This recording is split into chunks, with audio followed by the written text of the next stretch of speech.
আজ একটা অদ্ভুত গল্প বলবো তোমাদের কিশোরী। তারপর বিশ্বাস কিংবা অবিশ্বাস সেটা তোমাদের ব্যাপার। তবে ঘটনাটা কিন্তু আমার চোখেই দেখা, আমি যার সাক্ষ্য হিসাবে থেকে গেছিলাম।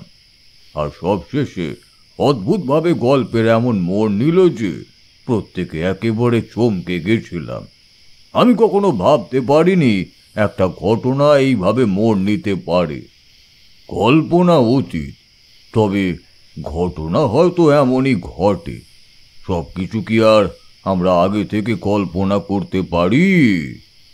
বলেই তারানাথ তান্ত্রিক হুঁকো টানতে লাগলেন। আমরা তাকিয়ে আছি তার দিকে।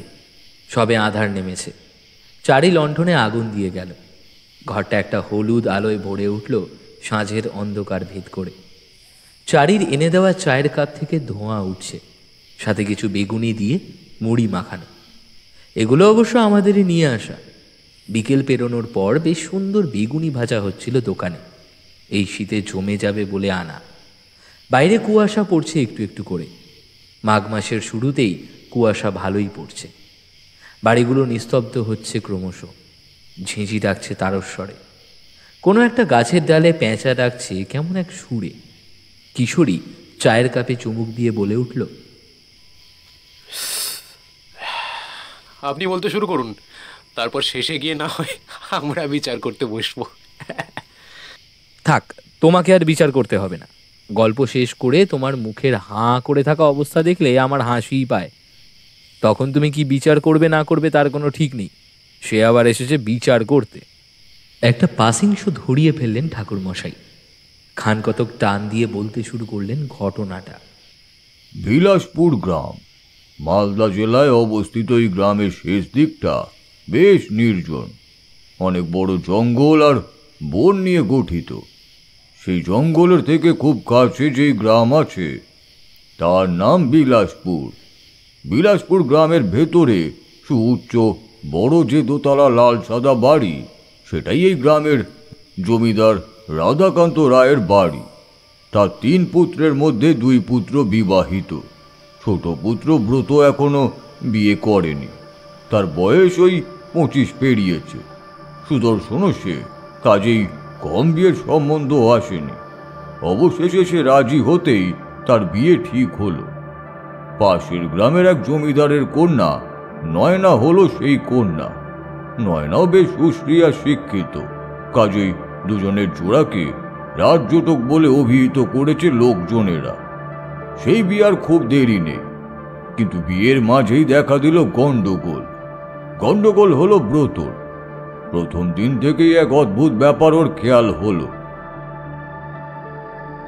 একদিন অনেক রাতের দিকে উঠোন পেরিয়ে বাইরে গাছপালার ভেতরে সিগারেট খাচ্ছিল। জোছনা ছিল বেশ সেদিন, খুব নীরব চারিদিকে।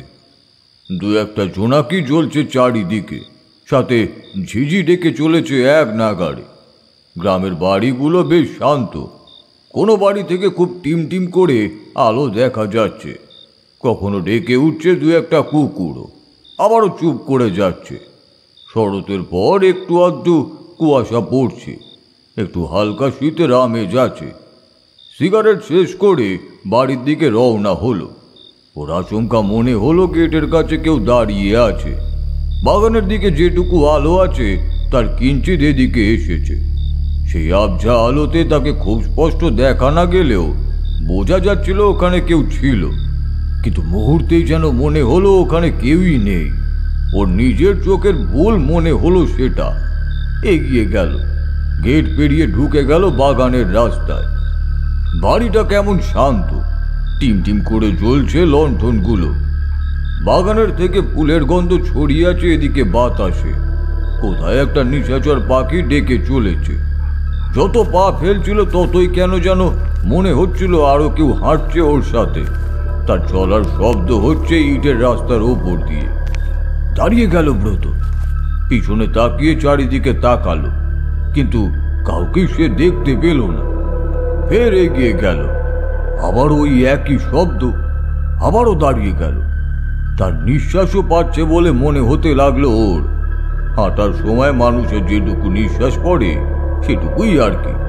কুয়াশা এদিক সেদিক ভাসছে, শীতের আস্তরণ গায়ে এসে ঠান্ডা লাগিয়ে দিচ্ছে।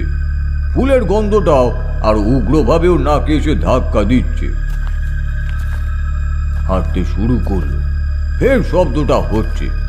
কখনো ভূত প্রেতেও বিশ্বাস করেনি, তবে আজ কেমন একটা লাগছে যেন ওর।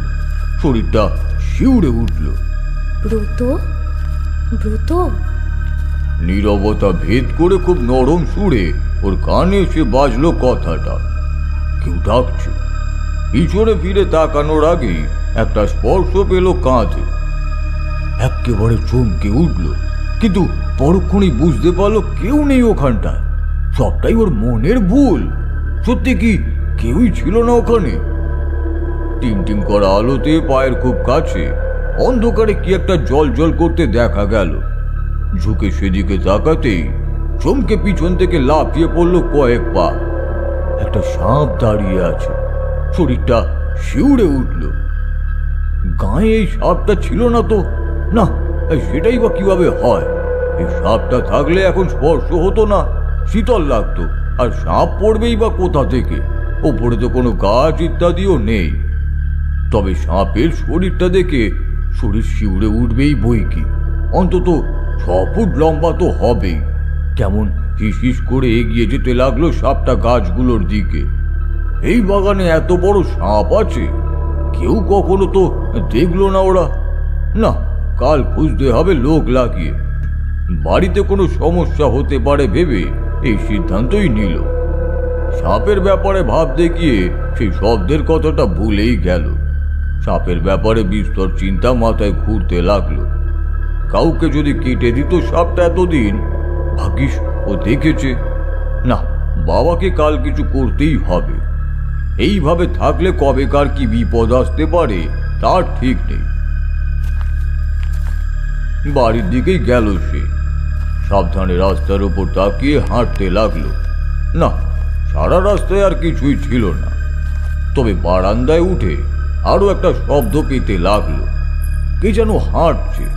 খুব মৃদু তার হেঁটে চলা শব্দ হচ্ছে সিঁড়ির ওপর। নিচতলা বেশ নিস্তব্ধ। সিঁড়ির দিকেও তো কেউ থাকার কথা নয় এই সময়। তাড়াতাড়ি সিঁড়ির দিকে এগোলো। ওপরের দিকে উঠে আসা অবধি কাউকেই দেখতে পেল না। সিঁড়ির অন্ধকারে বারবার মনে হতে লাগলো কেউ আছে। অন্ধকারে তার কেবল দুটো চোখ জল জল করছেই হয়তো। যেই দুটো চোখ দিয়ে ওর দিকে তাকিয়ে আছে সে। এমনই চিন্তা নিয়ে সিঁড়ি উঠতে লাগলো। কাউকেই দেখতে পেল না, কিন্তু এমন একটা সন্দেহ তার কেবলই হয়ে যাচ্ছে। আবারও মনে হলো কেউ হাঁটছে। তার পায়ে নুপুর আছে, সেগুলো শব্দ করছে তার হাঁটার সঙ্গে সঙ্গে। ওপরে উঠে এসেই একজনকে দেখে চমকে উঠল। অবশ্য চমকে ওঠার মতো কিছুই নেই, কিন্তু যাকে দেখলো তাকে দেখার কথা কখনো কল্পনাও করেনি ব্রত। অবাক হয়ে বলে উঠল, এ কি রে তুই? ওদের বাড়ির নতুন কাজের মেয়ে। নতুন বলতে তাও ওই মাস দেড়েক হলো এসেছে মেয়েটা। বছর 12 কি 13 হবে। বেশ ছিপছিপে গরম, শ্যামবর্ণ গায়ের রং। তার মুখশ্রী এতটাই মায়াবী যে সেটা যে কোনো গৌরবর্ণ নারীকেও হার মানিয়ে দেবে। ভারী পল্লবযুক্ত তার দুটো চোখ সর্বদা যেন হাস্যোজ্জ্বল।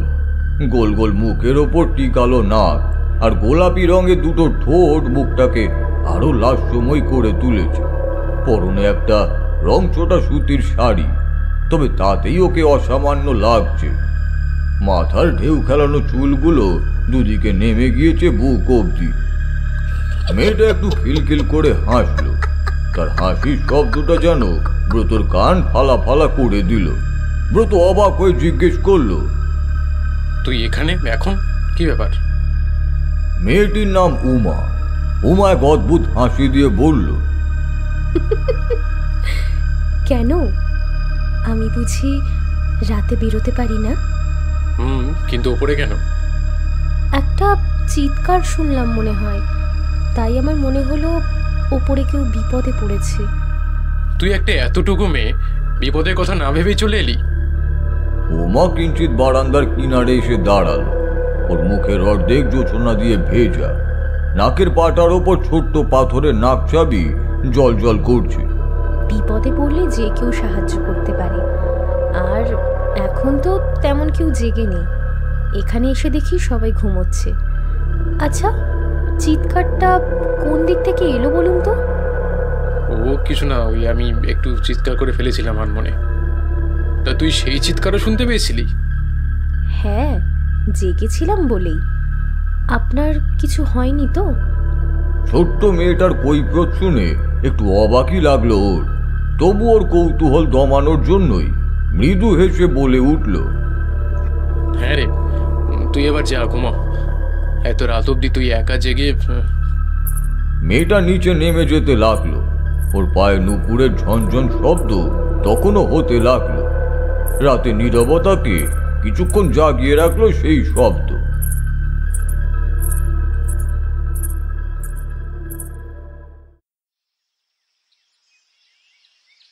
পরদিন আবার ভোরের দিকে ঘুমটা ভেঙে গেল ব্রতর। অন্ধকার তখনও ঠিক মতো কাটেনি, চারিদিকে প্রবল নীরবতা। লণ্ঠন নিভে গিয়েছে, দু একটা নিশাচর পাখি ডাকছিল। ওর কেন যেন মনে হলো শরীরে কিছু একটা লাগছে, তার শীতল স্পর্শ শরীরটা শীতল করে দিচ্ছে। খুব সন্তর্পণে ঘাড় ঘুরিয়ে দেখতে যাবে, অমনি সেখানে কিছুই নেই। আবার সামনে মনে হলো কেউ দাঁড়িয়ে আছে। এই ভেবেই সামনের দিকে তাকালো, এক অদ্ভুত দৃশ্য দেখতে পেল। ওখানে একটা অবয়ব দাঁড়িয়ে আছে, খুব বিকট তার রূপ, কুয়াশার ডেলার মতো সে। চারিদিকে এক অদ্ভুত আস্তরণ সৃষ্টি করেছে, শুধু সাদা রঙই দেখা যায়। কি একটা লম্বা পোশাক পরেছে পা অবধি। কেমন একটা শব্দ হচ্ছে, উহু হু হু। চমকে উঠল ব্রত। কে কে কে? খুব শক্ত একটা হাত এবার ওর গলার কাছে এসে লাগলো। বিছানার ওপর পড়ে গেল ব্রত।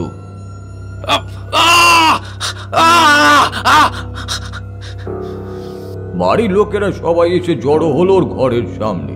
প্রত্যেকে ডাকতে লাগলো, কিন্তু ও দরজা খুলতে পারল না, কেবল ভীত চিৎকার করেই চলেছে।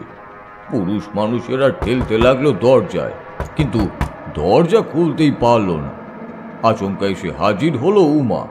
সরো দেখি, আমার বাবা আমায় দরজা খোলার কিছু কৌশল শিখিয়েছিলেন, দেখি আমি একটু চেষ্টা করি। সেই অবশেষে খুলতে পারলো, আর বাকিরা ছুটে ঘরে গেল।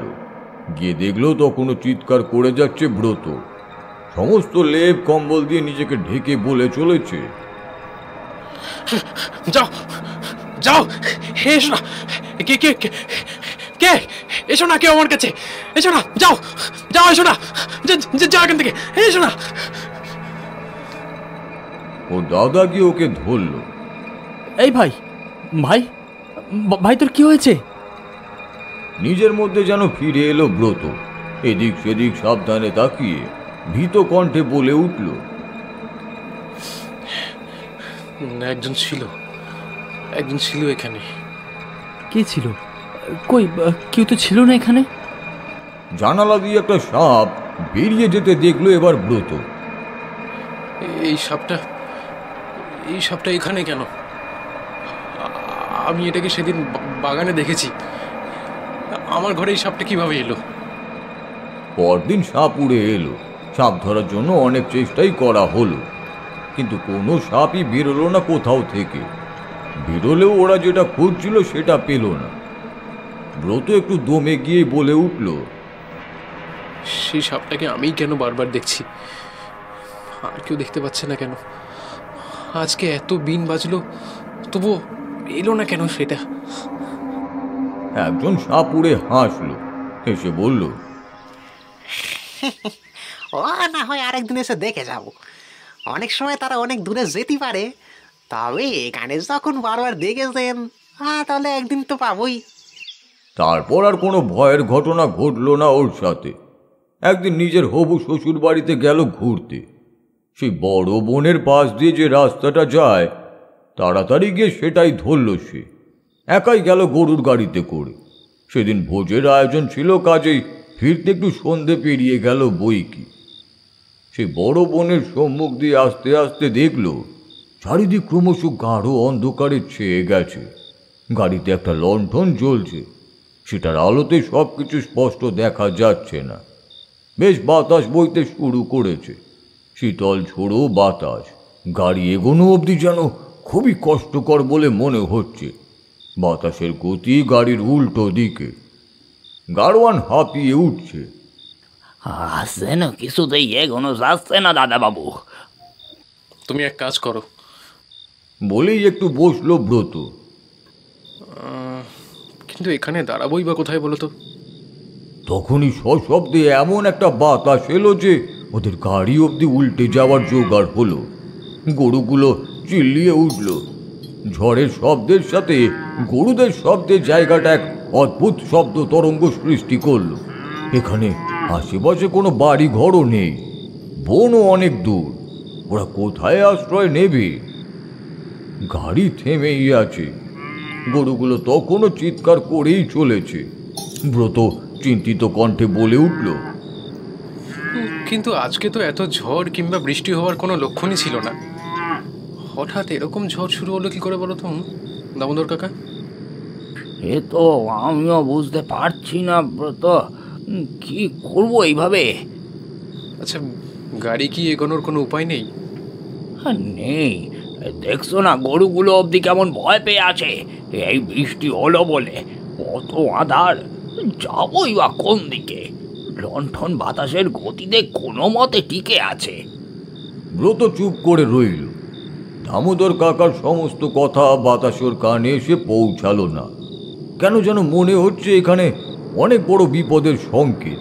ওরা হঠাৎ এমনই ফেঁসে গেল যে একটু আগে শুরু হলেও অন্তত গ্রামের দিকে কোনো বাড়িতে আশ্রয় নিত কিংবা শ্বশুরালয় থাকতে পারত। তখনই ঝড়ে কোথা থেকে একটা শুকনো ডাল এসে পড়ল, আর তার চাপে ভেঙে গেল লণ্ঠন। চারিদিক আঁধার। বিদ্যুতের আলো চমকে উঠলেই সবকিছু দেখা হয় ক্ষণিকের জন্য। ব্রত বাবা, এবার বৃষ্টি দু এক ফোঁটা করে পড়তে শুরু হলো। এবার ভাগ্যিস গাছের ডাল ওদের কারোর কোনো ক্ষতি করেনি, না হলে ওদের কারোর ওপর লাগলে যে কি হতো এই অন্ধকারে। গাড়োয়ান একেবারে গাড়ির পিছনে এসে ব্রতর কানের কাছে এসে বলল, দেশলাই আছে তো, কিন্তু লণ্ঠন যে আর নেই। বলতে বলতে সব দিকের কাপড়গুলো নামিয়ে দিল। গরুগুলো ডাক শুরু করলো। ঝড়ের শব্দের সাথে খুব কম শোনা যাচ্ছে হাম্বা হাম্বা বলে শব্দগুলো। কাকা, লণ্ঠন হই বা কী লাভ? এই ঝড়ে কিছুই টিকিয়ে রাখা সম্ভব নয় গো। কোন অনুক্ষণের সময় যে এখানে এসে পড়লাম। জীবন নিয়ে ঘরে ফিরতে পারলে হলো। দেখছো তো ঝড়ের দাপট। কাপড়গুলো ফেলে দিলেও বাতাসে এক এক দিক থেকে সেগুলো খুলে গিয়ে ঝড়ের বাতাসে এসে সেগুলোকে শূন্যে তুলে কিংবা কাপড়ের ফাঁক দিয়ে ভেতরে বাতাস ঢুকিয়েই দিচ্ছে। বিদ্যুতের আলো এসে পড়ছে ভেতরে। ব্রত বাবা, ভয় লাগছে গো। এবার বাড়িতে ফিরতে পারবো তো? ব্রত চারিদিকে মুখ বাড়িয়ে দেখতে লাগলো। আচ্ছা, এখানে কাছে পিঠে কোনো বাড়ি থাকতে পারে কি? মানে তোমার কি মনে হয়? না তো। খুব কাছেই যেন কোথায় বাজ পড়লো এবার সজোরে। গরু দুটো আরও ডেকে উঠল। ওরাও ভয় ছিটকে গেল। বৃষ্টি ঝমঝম করে পড়তে শুরু করলো। চারিদিক আরো অন্ধকার করে উঠল। ঠিক এমন সময় কাছেই কোথাও একটা কণ্ঠস্বর শুনতে পাওয়া গেল। এক পুরুষ কণ্ঠস্বর। কে কে ওখানে? একটা লোক এগিয়ে এলেন দেখা গেল। তার শরীর কাপড়ে প্যাঁচানো। হতে পারে বৃষ্টি থেকে বাঁচার জন্যই। হাতে একটা ছাতা, সাথে লণ্ঠন। খুব কম আলো হলেও দেখা যাচ্ছে বেশ। মুখটা বেশ অস্পষ্ট লোকটার। কাছে এসে বলল, আরে আপনারা কি বিপদে পড়েছেন? আসুন তাহলে আমার সঙ্গে আমার বাড়ি আসুন। গাড়োয়ানা দেরি করলো না। ঝড় জলে লোকটার পিছু নিল গরুগুলো সমেত। সকলে মিলে খুব কম সময়ের ভেতরেই এসে গেল বনের ভেতরের দিকে একটা বাড়িতে। মাঝারি মাপের বাড়ি। গরুগুলো রাখা হলো গোয়ালের ভেতরে, লোকটার বাড়ির গরুগুলোর সাথেই।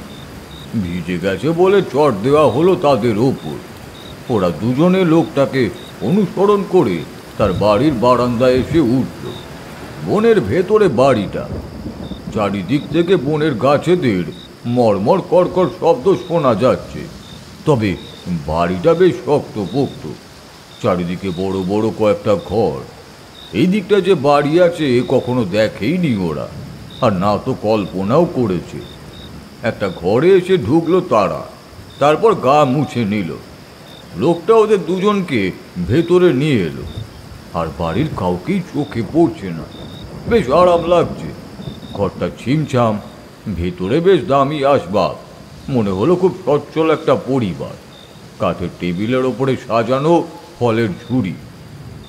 বেতের হেলান দেয়া কেদারায় বসলো ওরা। তবে খুব আলো নেই ঘরে, খুব মৃদু একটা মাত্র লণ্ঠন। তার তেল যেন শেষ বলেই মনে হলো। জানালার বাইরে থেকে প্রকট বাজের আলো কখনো ঘরটাকে যেন ঝলসে দিয়ে গেল। সাথে বাতাসে ধাক্কা লেগে জানালার পাল্লাগুলো দেওয়ালে শব্দের তৈরি করছিল। তখনই দরজার কাছে শব্দ হলো নূপুরে। সেদিকে বেশ আঁধার। দরজার মধ্যে সে এসে দাঁড়ালে তার হাতের আলোতে তাকে দেখা গেল। কমলা রঙের একটা ঘাগরা তার পরনে, যার উপর দেওয়া আঁচলটা সে ঘোমটা করে নিয়েছে। মুখের অনেকটাই ঢাকা, কাজেই মুখ দেখা যায় না। তুমি ওনাদের বসতে বলো, আমি খাবার নিয়ে আসছি। সে উদাও হলো। ব্রত ঘরে অবাক হয়ে বসে। ওই বউটা জানলো কিভাবে যে ওরা এসেছে। এদিকে লোকটার মুখও ভালোভাবে দেখতে পায়নি, সেও কাপড় দিয়ে ঢাকা। খুব ঠান্ডা লেগেছে তার। দামোদর কাকাও তার দিকে অবাক হয়ে তাকালো। চোখাচোখি হতেই দুজনে ভ্রু কুঁচকে একে অন্যের দিকে একবার প্রশ্ন করলো যেন। লোকটা লণ্ঠনটা রাখলো ঘরে।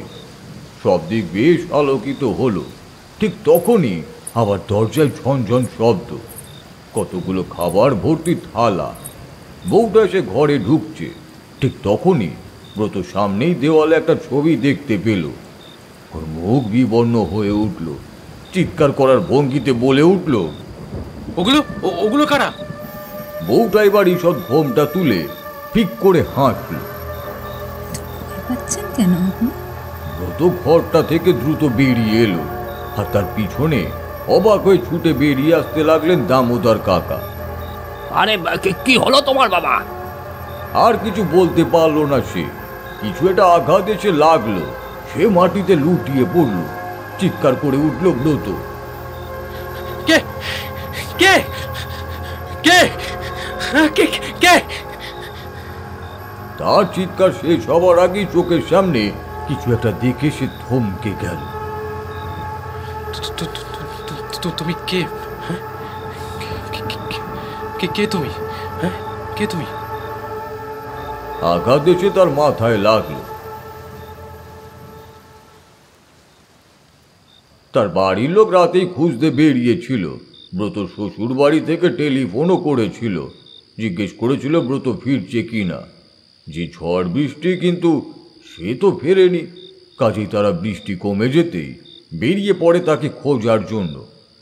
কিন্তু রাস্তায় তাদের গাড়ি না পেয়ে বনের দিকে এসে দেখলো একটা জায়গায় গাড়িটা, আরেকটা জায়গায় গরু দুটো দাঁড়িয়ে আছে, আর আরেক জায়গায় ওরা দুজন জল কাঁদা মেঘে চিত হয়ে অজ্ঞান অবস্থায় পড়ে। এত দূর অব্দি বলে তারানাথ তান্ত্রিক একটু থেমে গেলেন। আমরা এতক্ষণ তার কথার দিকে অবাক চোখে তাকিয়ে রইলাম। গল্পের ভেতরে চলে যাওয়ার যে ব্যাপারটা, কিশোরী একটু নড়ে চড়ে বসল। বাহ, রহস্য যেন আরো ঘনীভূত হয়ে উঠেছে। ঠাকুরমশাই একটা পাসিং শো আবার ধরিয়ে নিল, কান কতক টান দিল, তারপর ফের বলতে শুরু করলো। এই সব ঘটনা ঘটে যাওয়ার কদিনের ভেতরই কেমন নাকি পাগল মতো হয়ে গেল ব্রত। তখনই আমার কাছে একজন এলেন, সেই বাড়ির আত্মীয়। উনি একবার হুগলিতে এসে আমার কাজ দেখেছিলেন। এমন ঘটনার সময় উনি সেই বাড়িতে যান। ব্রতর মামা হন উনি। তখনই ওনার আমার কথা মনে আসে, আর পরদিনই বেরিয়ে পড়ে। চিঠি দিলে কবে আমার কাছে পৌঁছাবে, তারপর আমার কি ইচ্ছে এইসব জানতে সময় লাগবে ভেবে উনি তড়িঘড়ি করে আমার বাড়িতে এসে পৌঁছলেন। দুপুর তখন।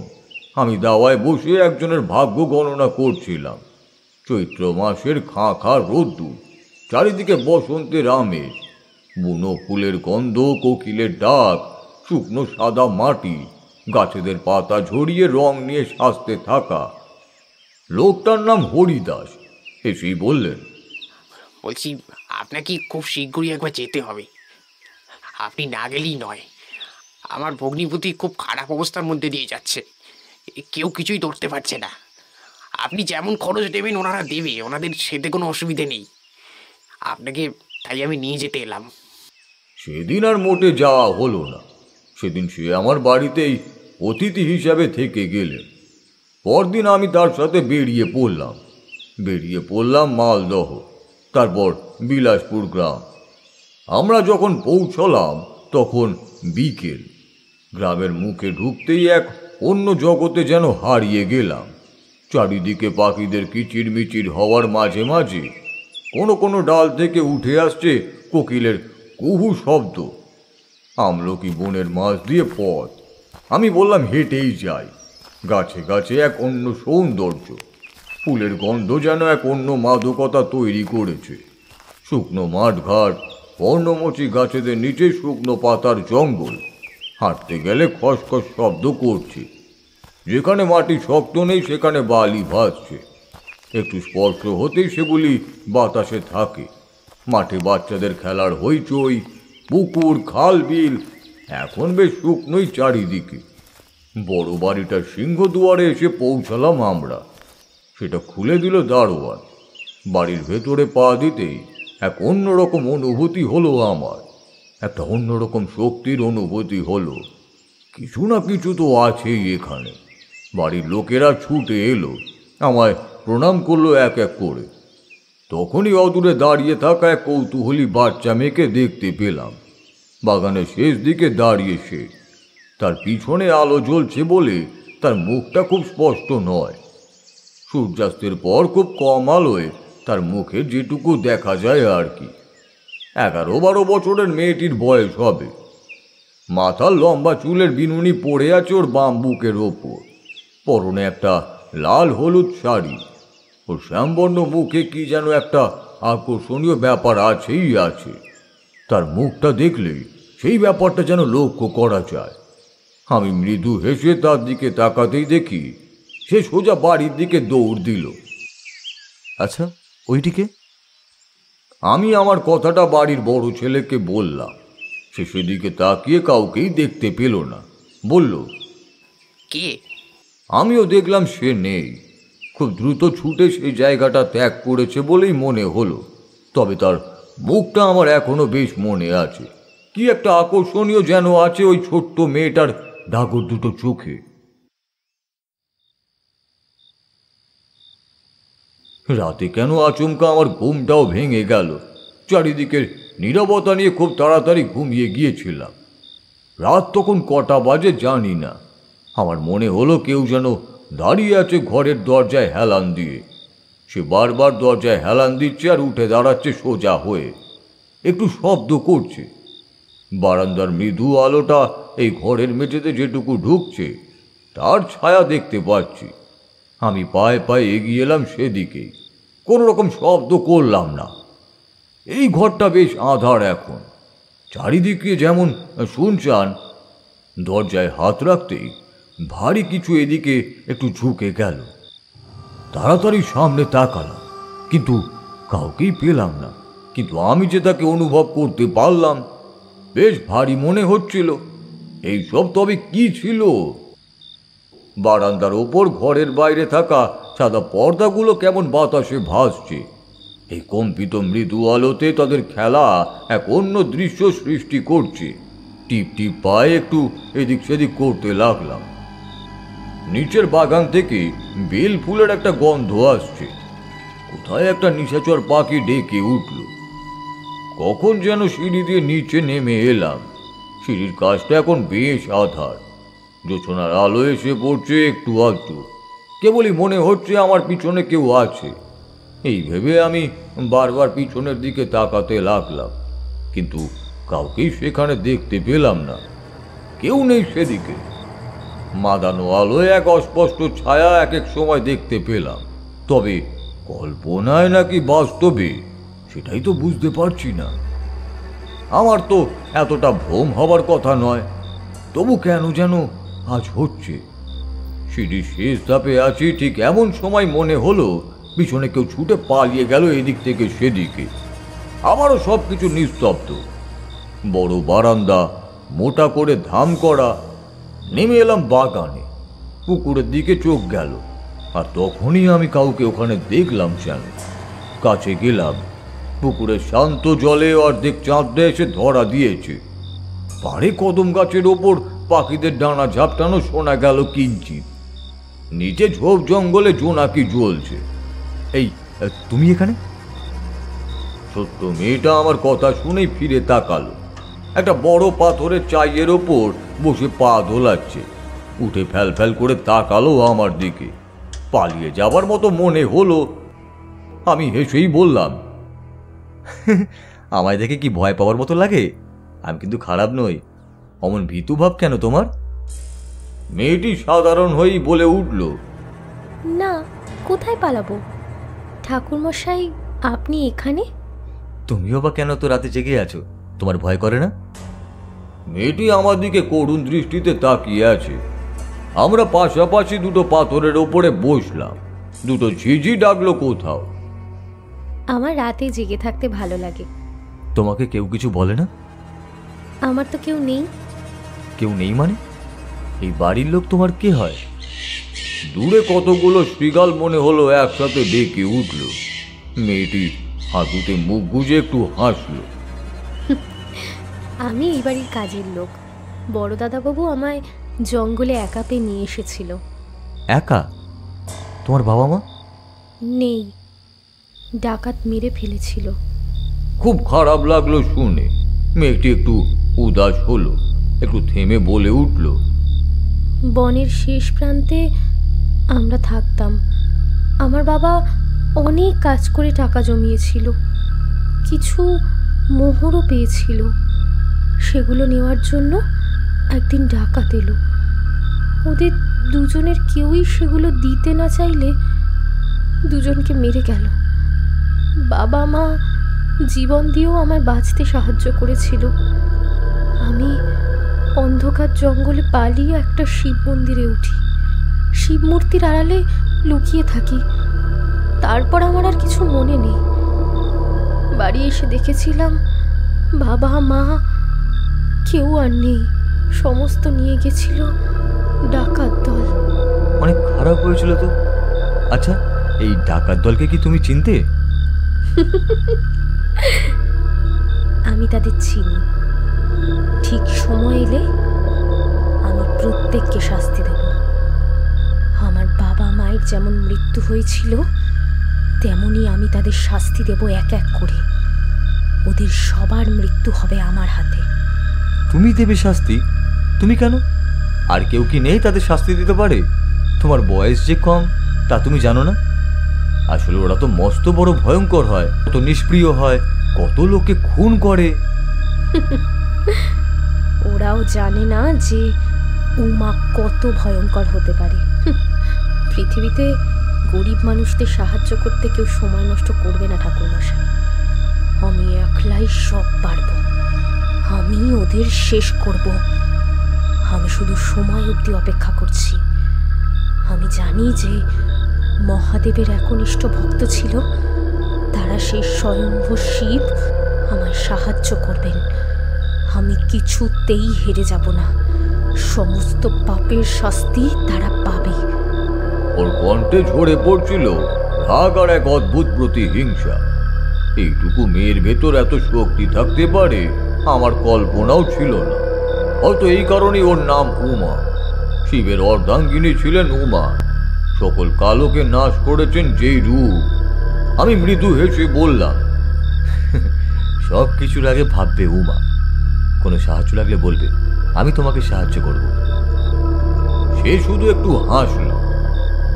রাত বাড়ছে, তুমি ঘুমিয়ে নাও উমা। তাদের জন্য কি মন খারাপ করছে?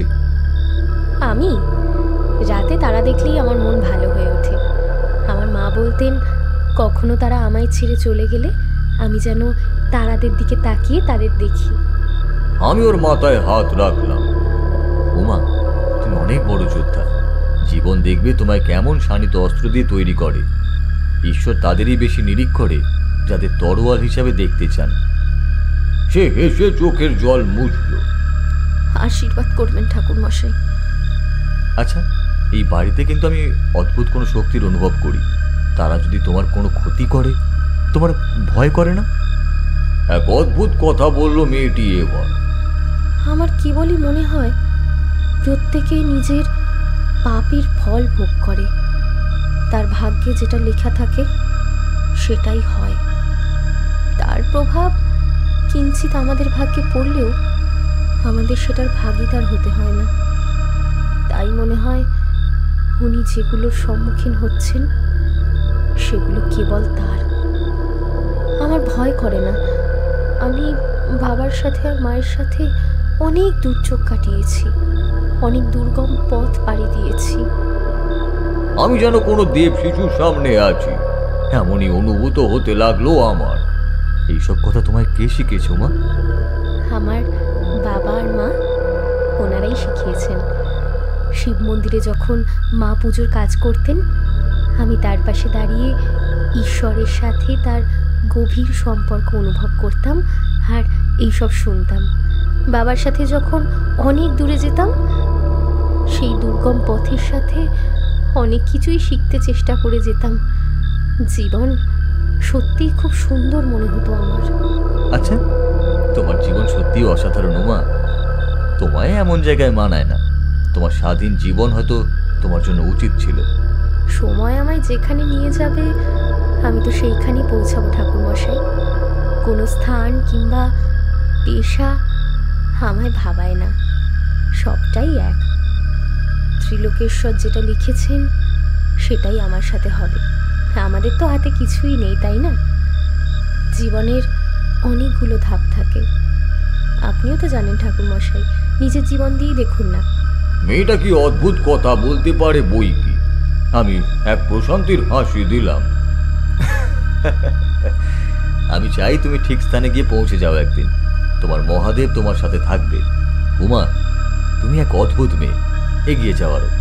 আমাদের জীবনে অনেক কিছুর সাথেই আমরা জড়িয়ে পড়ি। সেই হারানো জিনিসের মোহ নিয়েও কিন্তু আমাদের এগিয়ে যেতেই হয়। তুমিও আশা করছি এগিয়ে যাবে এভাবেই। এবার মেয়েটা এক এমন কথা বলল যে আমি চমকে উঠলাম। আমার ব্যাপারে অজ্ঞাত কোনো ব্যক্তি যে এমন বলতে পারে আমি কল্পনাও করতে পারিনি। আর সে তো আগে আমায় কখনো দেখেও নি অবধি। ও হেসে বলল, ঠিক যেমন আপনি ভুল কারোর মোহে আটকে গিয়েছিলেন, যিনি আদৌ মানুষ ছিলেন না। আমি বড় একটা চমক খেলাম। ওর দিকে তাকিয়ে দেখলাম ও তেমনই সাধারণভাবে তাকিয়ে আছে জলের দিকে। তুমি এইসব কিভাবে জানলে? এবার সে আমার দিকে তাকালো, সেই সাধারণ দৃষ্টি। দুই কাঁধ একটু সামনের দিকে উঁচিয়ে নিচের ঠোঁটটা সামান্য বের করে স্মিত হেসে বলে উঠল, আমার ভেতরে এমন একটা শক্তি আছে, আমি জানি না কিভাবে হয় এটা, কিন্তু কাউকে দেখে তার কোনো গূঢ় তথ্য আমার মাথায় চলে আসে। জলের ওপর ছোট্ট একটা নুড়ি ফেলে দিল। তার শব্দটা টং করে রাতকে আর একটু জাগিয়ে দিল। না, ও আর তেমন কিছু বলেনি। ওর এই ব্যাপারটা আমার কাছে অজানাই থেকে গেছে। এদিকে পরদিন আরও একটা ব্যাপার দেখা গেল। ব্রত কিছুতেই আর ঘর থেকে বেরোতে চাইল না।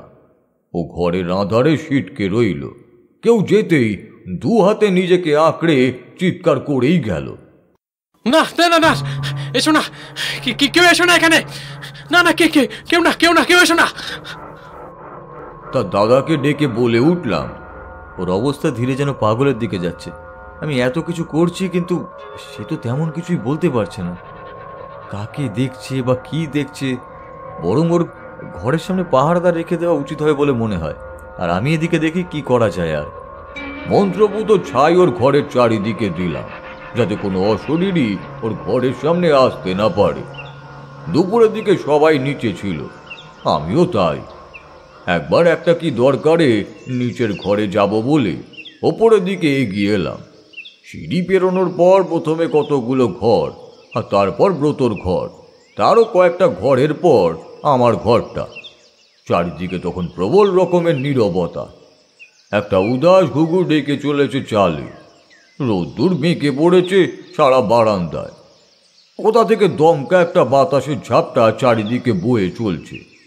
সিঁড়ি শেষ হওয়ার পর বারান্দায় পা দেওয়ার আগেই চোখ গেল ব্রতর ঘরের দিকে ঢুকে চলেছে উমা। ও কেন ওই ঘরে গেল? একটু অবাক লাগলো বইকে, কারণ আজ সকাল থেকে কেউ তেমন তার ঘরের দিকে যাওয়ার সাহস পায়নি। ঘরের দরজা কেমন আটকে গেল। আমি অবাক হয়ে দাঁড়িয়ে গেলাম। ভেতরে কিঞ্চিত পরেই চিৎকার শোনা গেল, না, আমার ছেড়ে দাও, আমার ছেড়ে দাও, না ছেড়ে দাও, আমার ছেড়ে দাও। সারা বাড়ি ফেটে পড়লো সেই চিৎকারে। নিচের থেকে সবাই ছুটে আসতে লাগলো এদিকে। আমিও এগিয়ে গেলাম ঘরের দিকে। সারা ঘরে কেউ নেই। তন্ন তন্ন করে আমি সারা ঘর খুঁজলাম। উমা তো দরজা খুলে বেরোয়নি। আমি ওকে বেরোতেও দেখিনি, অথচ ঘরেও কেউ নেই। আমি স্পষ্ট ওকে দেখেছি। কোথায় গেল? দরজা দিয়ে অবধি কেউ বেরোলো না। আমি চারিদিকে তাকিয়ে বলে উঠলাম, আচ্ছা উমা কোথায়? ব্রত তখনও বক বক করেই চলেছে, ভীত কণ্ঠে চিৎকার করছে কখনো কখনো। ও আমায় শেষ করে দেবে, শেষ করে দেবে আমায়, বাঁচতে দেবে না, ও শেষ করে দেবে আমায়। কিন্তু কে শেষ করবে সেটাই জানে না, কোনো উত্তরও দিতে পারছে না। আমার কথাটা শেষ করতে না করতে উমা দেখি দরজায় এসে হাত মুছছে। আমাকে কোনো দরকার ঠাকুরমশাই? ও সাধারণভাবে দাঁড়িয়ে আছে আমার সামনে, যেন কিছু জানেই না। আমি প্রশ্ন করলাম, কোথায় ছিলে তুমি? ওই তো চা করছিলাম, চা খাবে বললো দাদাবাবু। আমি আমার হিসেব মেলাতে পারছি না। আমি স্পষ্ট দেখলাম যে ওকে ঢুকতে। আমার কি ভ্রম ছিল? ওকে আমি কি দেখিনি, নাকি ও রূপ ধরে কেউ এসেছিল?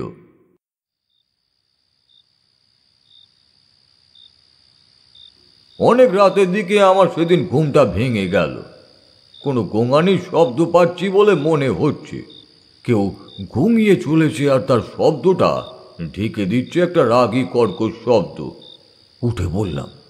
সব দিক আবার নীরব, চারিদিকে কোনো সারা শব্দ নেই। দূরে বনের দিক থেকে শ্রীগাল ডেকে গেল মনে হলো, কোথাও একটা পেঁচা ডেকে উঠল বলে মনে হলো। আমার মাথাটা কেমন যেন করছে। বাইরে বেরিয়ে এলাম। আংশিক আলো আর অন্ধকার মাখা পরিবেশ। বারান্দায় শুনশান। জ্বলে থাকা লণ্ঠনগুলোর আলো কমে এসেছে।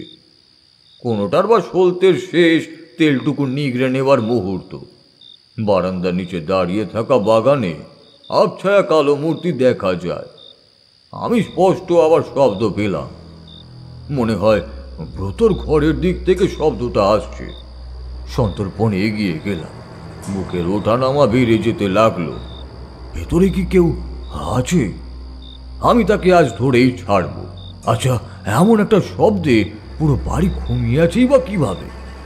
আমি এত দূর থেকেও শব্দ পেলাম, অথচ তাদের কারোর ঘুমের ব্যাঘাত ঘটল না। আলগোছে খুলে ফেললাম ঘরের দরজাটা। ভিতরে অন্ধকার পরিবেশ। লম্বা ঘরের এক কোণ থেকে শব্দটা আসছে। কাছেই এই অন্ধকারে এত দূরে কেউ দরজা খুললে তার টের না পাওয়ারই কথা। গুটি গুটি পায়ে জোছনা এসে দাঁড়ালো দরজার নিচে।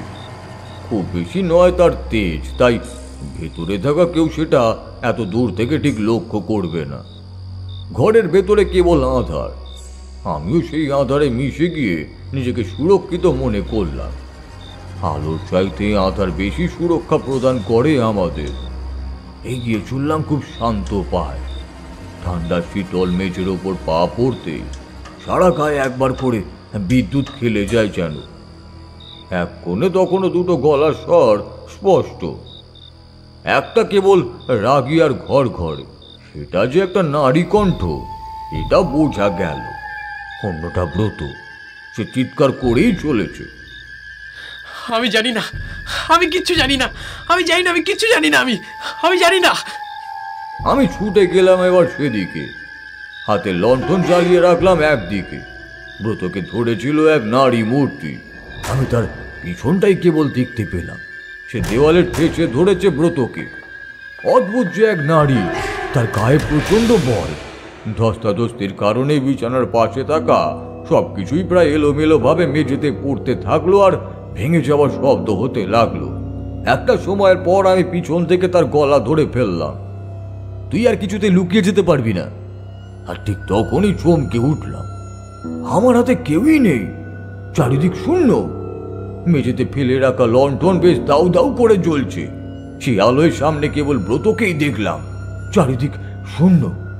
আমার পায়ের কাছে একটা লম্বা সাপ, বেশ মোটা আর লম্বা। ভয়ে ছিটকে এলাম পিছনে। ব্রত তখন অজ্ঞান হয়ে পড়ে গেছে বিছানায়। সাপটা আমার সামনে দিয়েই অদৃশ্য হয়ে গেল সামনের দিকে। অনেকক্ষণ আমার মধ্যে আতঙ্কের ভাবটা থেকে গেল। অনেকক্ষণ পর ব্রতকে ডাকলাম, ও চোখে জল ছিটিয়ে জ্ঞান ফেরালাম। উঠেই চারিদিকে তাকালো। আমায় মেরে ফেলবে, আমায় মেরে ফেলবে, আমায় মেরে ফেলবে। কে মারবে তোমাকে? ও ফ্যাল ফ্যাল করে তাকালো আমার দিকে।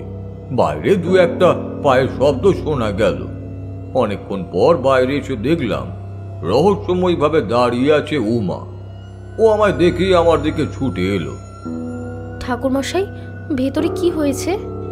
ও কিছু না, কেউ ছিল ভেতরে। কে ছিল? জানলে কি এতক্ষণ চুপ করে থাকতাম বলো? তোমার ভয় করছে নাকি উমা?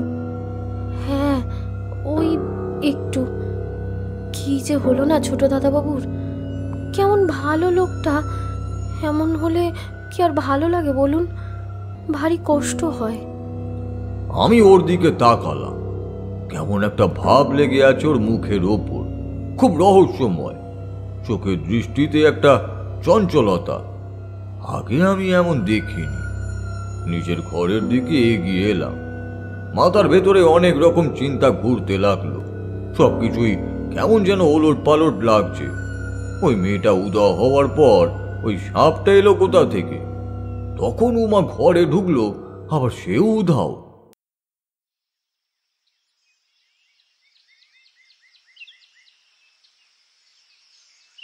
পরদিন সকালে ঘুম থেকে উঠেই দেখি একটা চাপা কোলাহল বাড়ির ভেতরে। দুটো সাপ সকাল সকাল দেখা মিলেছে। উঠোনে নেমে আসার সময় বড় বউ প্রথম সাপটা দেখেছে। যাক, আমি চুপি চুপি রাতের অপেক্ষা করতে বললাম। যজ্ঞের কথাটা কেবলমাত্র ব্রতর দাদা হরিহর বাবু ও তার স্ত্রী, ছোট দাদা এবং তার স্ত্রী এবং তার বাবা মাই জানলেন। কোনো কাজের লোককেও জানতে দেয়া হলো না। সবার থেকে গোপন রাখতে বলেছিলাম। দেখি আমার সন্দেহ সত্যি হয় নাকি মিথ্যে হয়। অনেক রাতের দিকে বাড়ির এক কোণে আমরা চুপি চুপি গিয়ে হাজির হলাম। সারা বাড়ি তখন ঘুমিয়ে। গ্রামটা নির্জুম হয়ে আছে। নিশাচর দু একটা পাখির ডাক কেবল কখনো কানে আসছে। ওখানে জায়গা করাই ছিল, দেওয়ালের দিকে একেবারে সামনে ঘন বন। কোনো ভয় নেই। তবে যজ্ঞের শুরু হতেই বিভিন্ন রকমের সমস্যা হতে শুরু করলো। সামনে দাঁড়ানো মেহগনি গাছটা দেখে বারবার মনে হতে লাগলো কেউ নেমে যাচ্ছে আবার উঠছে। আমি একবার চোখ সেদিকে ফেরাতেই কাউকেই দেখতে পাচ্ছি না, কিন্তু মনে হচ্ছে হোমের আগুন আর মশালের আগুন মিলিয়ে যে আলো সৃষ্টি করেছে তাতে চারিদিকটা অন্যরকম লাগছিল। সেই আলোতেই কখনো মনে হচ্ছিল কালো কোনো ছায়ামূর্তি একদিক থেকে আরেক দিকে ছুটে পালাচ্ছে। পিছনে সবার সাথে বসেছিল ব্রত। সে কখনো গড়গড় শব্দ করে ভীত কণ্ঠ তুলছে। আকাশে মিটমিট করছিল নক্ষত্ররাজি। কুয়াশার আস্তরণ সৃষ্টি হচ্ছিল চারিদিকে। প্রকাণ্ড নীরবতা ভেঙে আমার মৃদু স্বরের মন্ত্র উচ্চারণ চিড়ে চিড়ে ভাসতে লাগলো বাতাসে। আবারও মনে হলো কেউ আমার পেছনে দাঁড়িয়ে। সে কি একবার আমার কাঁধে হাত রাখলো? বসে থাকা লোকজনের মাঝে কখনো চাপা গুঞ্জন সৃষ্টি হলো। এমনই হয়ে যেতে যেতে আচমকা সব দিক আঁধার হয়ে উঠল। যজ্ঞের শেষের দিক তখন। আমি মৃদু হেসে সামনের দিকে তাকালাম। ঠিক আমার যজ্ঞের ফল লাভ হয়েছে। সামনের অন্ধকারে দুটো সাদা অবয়ব এখন স্পষ্ট। তাদের যন্ত্রণা হচ্ছে।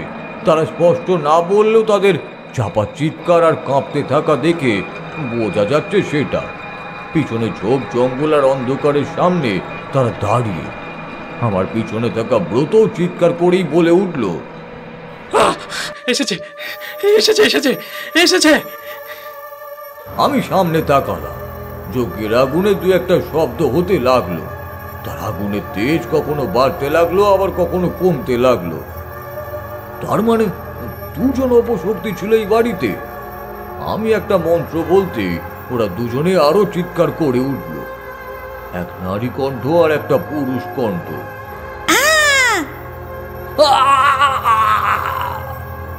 এতগুলো দিন ধরে অনেক জ্বালিয়েছিস, এবার আর নয়। দুজনকেই বন্দি করে দেব আমি। কঠোর শাস্তি হবে। কেউ তোদের আর কখনো মুক্তি দিতে পারবে না। ঠিক তখনই মনে হলো আধার ভেদ করে কেউ ছুটে আসছে। আমি সেদিকেই তাকালাম। এইটুকু আলোতে দেখলাম কোনো এক নারী মূর্তি এগিয়ে আসছে এদিকেই। সামনে আসতেই দেখলাম সে আর কেউ নয়, উমা। ছায়ামূর্তি দুজন ওকে আসতে দেখে চিৎকার করে বলে উঠল, তুই যা মা, উমা, তুই পালা। মা, তুই এখানে কেন মা? উমা আমার দিকে এগিয়ে আসতে লাগলো। ও রাগী দুটো চোখ কেমন ঘোলাটে এখন। সারা শরীরে অসংখ্য জালিকার মতো দাগ সৃষ্টি হয়েছে। মাথার চুল বাতাসে উঠছে, দুই হাত মুষ্টিবদ্ধ। পরনে একটা লাল সাদা শাড়ি, সেটার আঁচল উঠছে বাতাসে। আমার সামনে এসে শান্ত হয়ে উঠল। ওর আগুনের মতো দুই চোখ শান্ত, জল পড়ছে চোখের কোণ বেয়ে। ঠাকুর মশাই। ওর কম্পিত কণ্ঠ, সেই কণ্ঠে হিংস্রতা নেই, আছে একরাশ আর্তনাদ।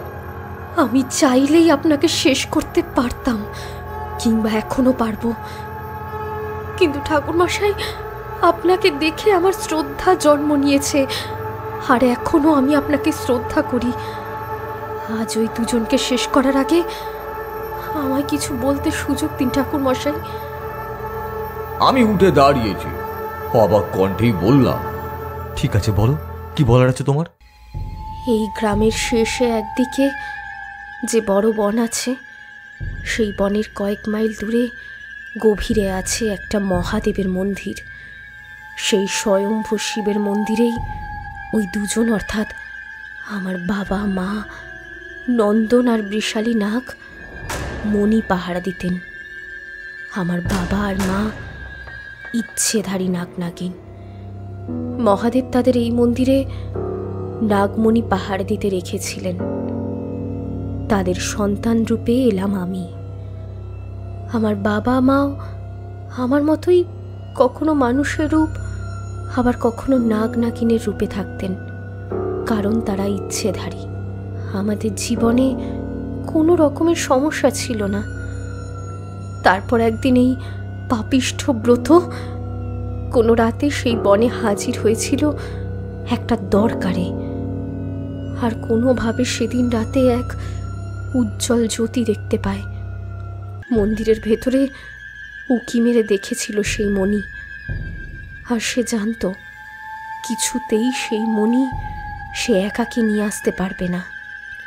তাই সে ঠিক একদিন বিকেলের শেষে হাজির হয়েছিল এক তান্ত্রিককে নিয়ে, অসুস্থ রোগীর ভান করে। মাকে নিজেদের গৃহে দেখতে দিয়ে বাবা জঙ্গলের গভীরের দিকে যান ঔষধি গাছ আনার জন্য। মায়ের রূপেই পাপিষ্ঠ মোহিত হয়ে সেদিন আমার মাকে কাছে পাওয়ার আশা করে। একটু পরেই ঘরটা ফেটে পড়েছিল মায়ের আর্ত চিৎকারে, সারা বন কেঁপে উঠেছিল মায়ের আর্তনাদে।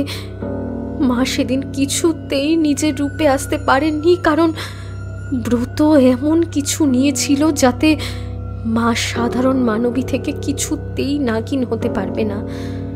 বাবা ছুটে এলেন সেই চিৎকারে, তান্ত্রিক তাকে ধরে ফেললেন। তোর সঙ্গীকে পেতে চাস, তাহলে আগে নাগমণি দিতে হবে। বেশি চালাকি করে কোনো লাভ নেই। বাবা ফ্যাল ফ্যাল করে তাকিয়ে দেখলেন ওনাকে। তখনই নিজের নাগ রূপে আসতে চাইলেন। প্রকাণ্ড সেই ভয়ঙ্কর রূপে এলে ঠিক সবাইকে তিনি শেষ করতে পারতেন, কিন্তু উনি থমকে গেলেন। নিজের রূপ সে কিছুতেই ফিরে পেল না। তান্ত্রিক হাসলেন। যা যা নিয়ে আয় যা। বাবা মহাদেবের মন্দিরে হাজির হলেন। আপনি আমায় এ কোন পরীক্ষায় ফেললেন মহাদেব? আজ আমার আর কিছুই করার নেই। তবে আমি জানি আমার উমা একদিন সব পারবে, ও উদ্ধার করবে। এটা কিছুতেই এই নাগমণি কোনো খারাপ মানুষের হাতে থাকতে পারে না। উমা আপনার শ্রেষ্ঠ ভক্ত হবার পরীক্ষা নয়, এভাবেই দেবে। তান্ত্রিক সেই মণি পাবার পরেই ডেকে উঠল ব্রতকে। ব্রত ঘরের দরজা খুলে টেনে আনলো আমার অর্ধ নগ্ন মাকে। মা তখনও চিৎকার করে যাচ্ছেন, ছেড়ে দে আমায়। বাবা এগিয়ে এলেন, ব্রত তাকে সরিয়ে দিল দূরে, হেসে উঠল। তান্ত্রিক মশাই, আমি ওই নারীকে আরো কষ্ট দিতে চাই। সে আমায় আঘাত করেছে আর প্রতিজ্ঞা করেছে আমায় শেষ করবে বলে। আমরা এদের শেষ না করলে যে এরা আমাদের খুঁজে বের করবে।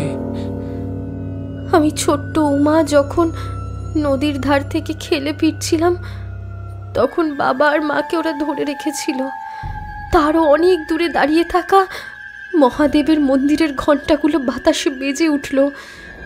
আমি সেই শব্দে ফিরে আসছিলাম। মা আর বাবা আমাকে দেখেই চিৎকার করে ওঠেন করুণ কণ্ঠে, ছুটে যা উমা, পালিয়ে যা, পালা, ছুটে যা উমা, ছুটে যা, পালা। আমার কোনো উপায় ছিল না। সেই তান্ত্রিক আমার পিছু নিয়েছিল। আমি কোনো মতে তার মাথায় শুকনো ডাল দিয়ে আঘাত করে পালিয়ে আসি। ভোরে ফিরে দেখি বাবা আর মা রক্তাক্ত হয়ে পড়ে রয়েছে। সারা রাত আমি সেদিন পথ হারিয়ে বনে বনে ঘুরে বেরিয়েছি।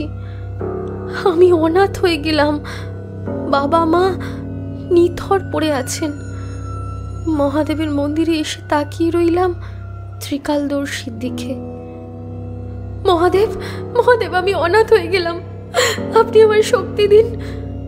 আমি এর প্রতিশোধ নেব। আমি তাদের কাউকে ছাড়ব না।